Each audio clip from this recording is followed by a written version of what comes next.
বাচ্চাদের আবদার পূরণ করতে গেলে আমরা কত কিছুই না বিসর্জন দিয়ে থাকি। আলসেমির জন্য ঘর থেকে বের হতে ইচ্ছে করে না, কিন্তু ওরা প্রায়ই আবদার করে থাকে বাইরে নিয়ে ঘুরতে যেতে।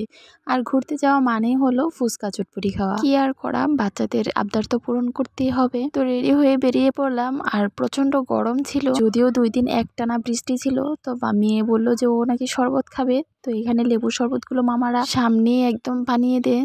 তো দেখতে যখন ভালোই লাগছিল, তো ভাবলাম যে আমি ওকে দিই, খেয়ে দেখো কেমন। তো খেয়ে বললো যে মাশাআল্লাহ ভালোই ছিল। এদিক থেকে খাওয়ার পর আমরা চলে গিয়েছিলাম ফুচকা স্টলে। প্রায় সময় আমরা নতুন মার্কেটের ফুচকাটাই খেয়ে থাকি, তবে আজকে নতুন মার্কেটের অপোজিটে আর একটা ফুচকা মামার স্টল ছিল, আর প্লেসটাও খুব ভালোই লেগেছে। তো এখানে বসে গিয়েছি। ফুচকার কথা শুনলে কিন্তু সবারই জিভে জল এসে যায়, বাচ্চা থেকে বুড়ো সবাই কিন্তু কম বেশি অনেক পছন্দ করে থাকে এই ফুচকাগুলো। আমাদের সময়টা ছিল শুধুমাত্র স্কুলেই এরকম ধরনের খাবারগুলোই খেয়ে থাকতাম, কিন্তু এখনকার বাচ্চারা একদমই ভিন্ন। ওরা স্কুলেও খেয়ে থাকে, তারপর আবার বাইরে ঘুরতে যেতেই কিন্তু ফুচকা চটপটিটা খুবই বেশি পছন্দ করে থাকে। আচ্ছা যাই হোক, ফুচকা চটপটি খাওয়ার পর বুঝতে পারলাম চটপটিটাই খুবই ভালো লেগেছে, ফুচকাটা তেমন একটা ভালো লাগেনি। মেন কথা হচ্ছে ফুচকার টকটা যদি ভালো থাকে তাহলে কিন্তু সব ফুচকাই খেতে মোটামুটি মজাই হয়। তো এখানকার টকটাতে তেমন একটা স্বাদ পাইনি। খাবারগুলো অস্বাস্থ্যকর জেনেও মাঝে মধ্যে কিন্তু ওদেরকে খাওয়াতে হয়, প্লাস নিজেও খাই। ভিডিওটা কেমন লেগেছে মতামত জানাতে ভুলবেন না। আল্লাহ হাফেজ।